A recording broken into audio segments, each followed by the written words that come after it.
කොහොමද ඉතින් ඔයාලට මං අද රෙසිපි එකක් අරගෙන ආවේ චිකන් කුරුමා එකක් හදන විදිය තමයි. මට කොහොම හරි වෙලාවක් ලැබුණ ගමන් මම මොන හරි කෑම එකක් හදනවා. මේක හදන්න ගොඩක් ලේසි, එච්චර වෙලා යන්නෙත් නැහැ.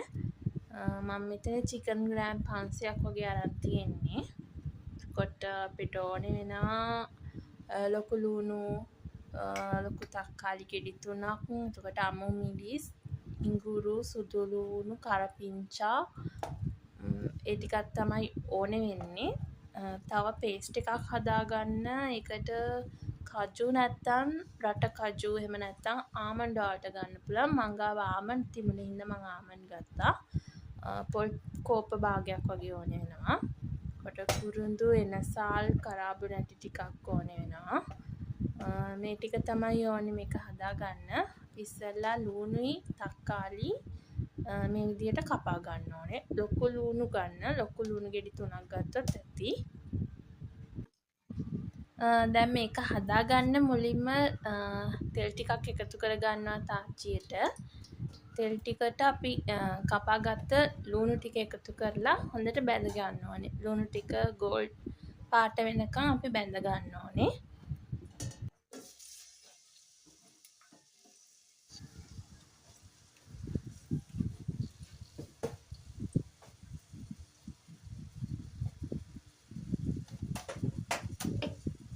ලුණු ටික ඉක්මනට බැඳ ගන්න නම් අපි මේකට ලුණු ටිකක් එකතු කරගන්න පුළුවන්. එතකොට ඉක්මනට ඒක බැඳෙනවා.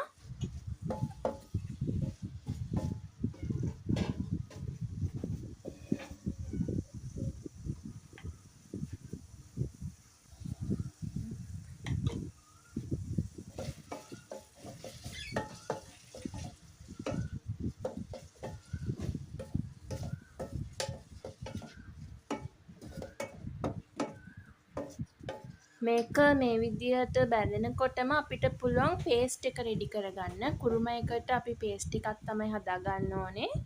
ඒකට අපි පොල්, ඉඟුරු, සුදු ලුණු, එතකොට අමු මිරිස් කරල් දෙක දාගන්නවා.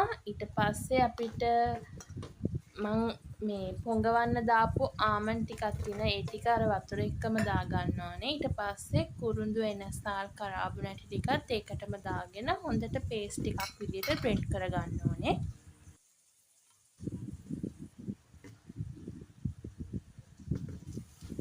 ලුණු ටික තාම බැඳිලා මදි. මේක හොඳට ගෝල්ඩන් බ්‍රවුන් පාට වෙන්න ඕනේ. එතකොට තමයි අපේ චිකන් කුරුමා එක රස.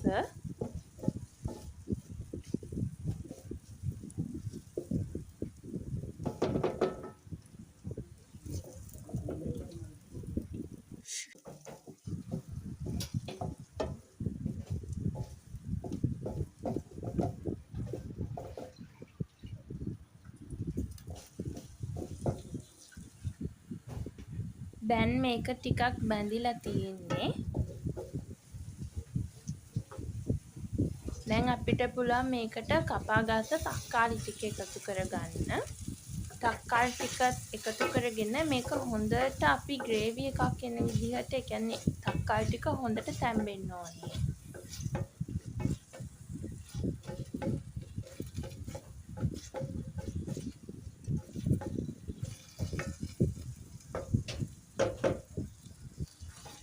මේ විදිහට හොඳට තක්කාලි ටික තැම්බිලා තියෙන්නේ.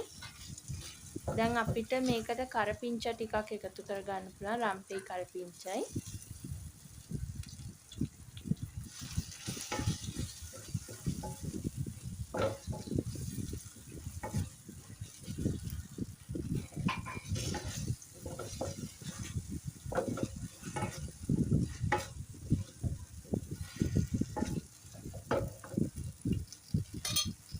දැන් අපිට තියෙන්නේ කුකුල් මස් ටික එකතු කරගන්න.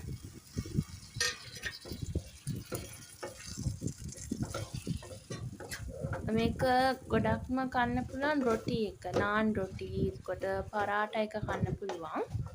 මම නම් මේක නාන් රොටි එක කන්න තමයි හැදුවේ. නාන් රොටි රෙසිපි එක මම දාන්නම් තවත් දවසක. මට ඒකේ වීඩියෝ එකක් ගන්න බැරි වුණා. දැන් මේකට මිරිස් කුඩු 3-5යි කහ කුඩු ටිකයි එකතු කරගන්න ඕනේ.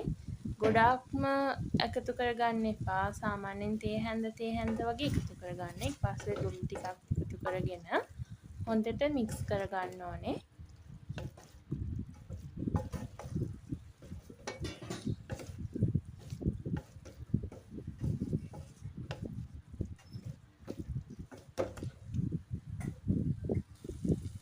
දැන් මේකට අපි අර හදාගත්ත පේස්ට් එක එකතු කරගන්න ඕනේ. ඒ පේස්ට් එකෙන්ම තමයි අපි මේ කුකුල් මස් ටික තැම්බෙන්න තියන්නේ. ඔයාලට ගොඩාක්ම හොදිය ඕනේ නම් වතුර එකතු කරගන්න පුළුවන්. ගොඩක් හොදිය ඕනේ නැත්නම් මේ පේස්ට් එකෙම ඇති චිකන් ටික තැම්බෙන්න.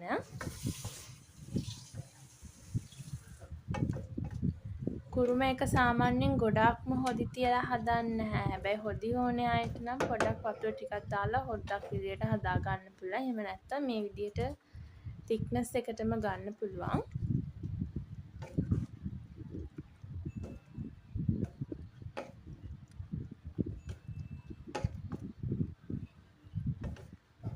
දැන් මේක චිකන් ටික තැම්බෙන්න විනාඩි 15ක් 20ක් විතර තියන්න ඕනේ. හොඳ වහලා තියාගන්න.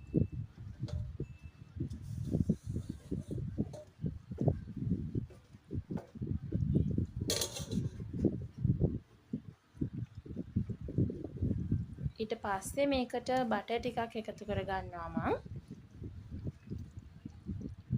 එතකොට තවත් රස වැඩි වෙනවා ඒකේ. බටර් එකතු කරගන්නම ඕනේ නැහැ. ඔයාලා ළඟ තියෙනවා නම් බටර් ටිකක් එකතු කරගන්න.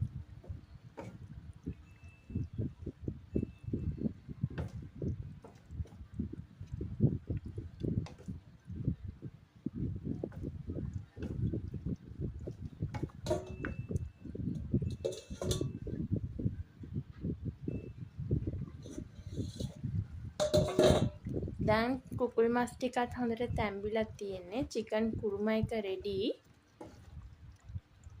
මේකට ඔයාලා ළඟ තියෙනවා නම් කොත්තමල්ලි කොළ ටිකක් එකතු කරගන්න. එතකොට තාත් සුවඳ ඒකේ රසත් වැඩි වෙනවා. මං ගාව නම් තිබ්බේ නැහැ. ඒ හින්දා මං එකතු කරගත්තේ නැහැ. මේ තමයි අපි හදපු චිකන් කුරුම එක. මේක ඔයාලත් හදලා බලන්න ගොඩාක් රසයි ඇත්තටම. මමත් පළවෙනි පාර තමයි try කළේ. තාත් වීඩියෝ එකකින් හම්බ වෙමු. bye.